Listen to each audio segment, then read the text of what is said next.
Hello again, everyone. Edwin Learnard back once again.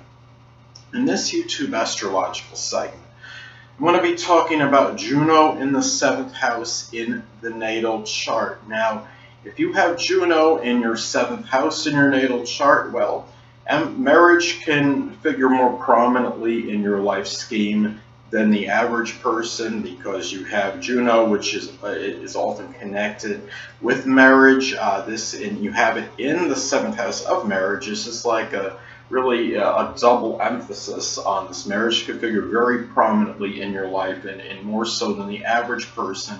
And also, relationships with others in general can figure more prominently. You may be someone that really enjoys doing things collaboratively, doing things with others, and you might feel almost married to the other people in your life in general.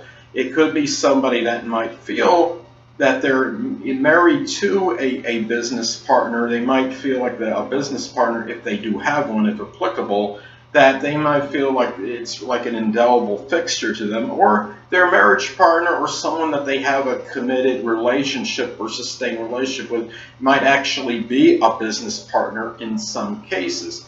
It might also be somebody that may have been a former business partner, or maybe a future one perhaps. Now, this also could be somebody that may be involved in a 7th house profession. It could be somebody that could be a diplomat in some isolated cases. It could be a person that might be in the legal field or profession, such as a lawyer, attorney, a paralegal, court reporter, legal aid, a person a judge, a bailiff. Perhaps a person that may work with contracts, work with do negotiations.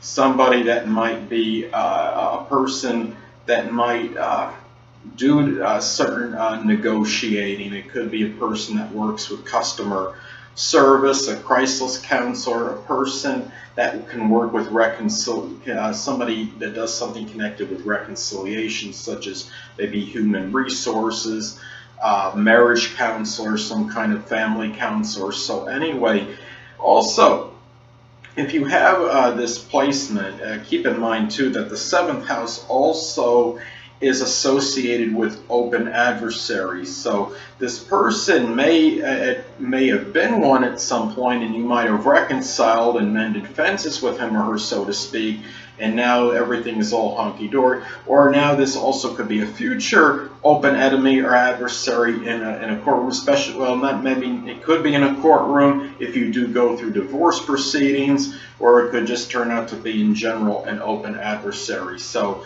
anyway, could be too that, remember that the 7th house is also associated with contracts. So it could be somebody that you may feel you're under contract with, and it might be, in some cases, you might feel that the marriage is more about something obligatory than really about what it should be connected with. Now, this could also be a person that you have as far as a significant other or marriage partner that really could be very cooperative and is strongly about cooperation and being that team player. And you want, remember that the 7th house corresponds with the zodiac sign Libra, so this person might give some Libra-like undercurrents to this person. Somebody that could be very charming, diplomatic, tactful, about equilibrium, about being equitable and fair. Now, it's also important to look at the sign that Juno is in, as that could impact the placement. Now, let's say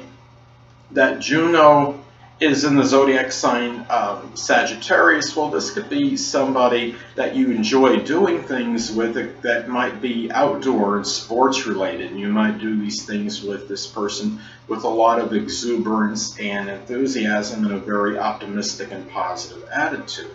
Now, let's say, for another example, let's say that that Juno is in Capricorn in your natal 7th house. Now, you may still do things with the person, but it might be more of maybe a business-like thing, or done more with a lot of seriousness and a lot of consistency, that Capricorn-like consistency. And it may also be an older person too, or somebody that might have a very mature outlook and attitude toward marriage. So also it's important to look at the aspects, if any, that are made to your Juno in your natal 7th house, as this could impact the description and delineation. So let's say that if you have, let's say if Mars is making an adverse aspect to your Juno in your 7th house, let's say it's making a square opposition or even in conjunct to it. Well, this could be somebody that it might have a little more difficulty in the cooperation department, so to speak, though you may be striving for it, but the situation could be a little bit more contentious and might be disputatious if you have it in there. You might find somebody that might be a little bit overly competitive with you that might cause some aggravation or exasperation. Now, let's say that if Mars was making a positive aspect, a sextile or trine to your Juno in your 7th house, well, it might be someone that could be that you might be involved with, say, more friendly competition with, such as sports, for example, and that might encourage you to do things to help you with physical activities such as exercising. So anyway, people, that'll conclude this YouTube astrological segment for Juno in the 7th house in the natal chart. Stay tuned next time, where I'll be talking about Juno in the 8th house in a natal chart. Two things I want to get with you on before I head out. Firstly, the stars may impel, but do not compel. And secondly, never isolate any single astrological element, aspect, planetary placement, position, configuration, influence, or what have you, and make an analysis of a person, astrologically speaking, based on this alone, because astrologically speaking, the person is the sum of all their components in their natal chart and not just one.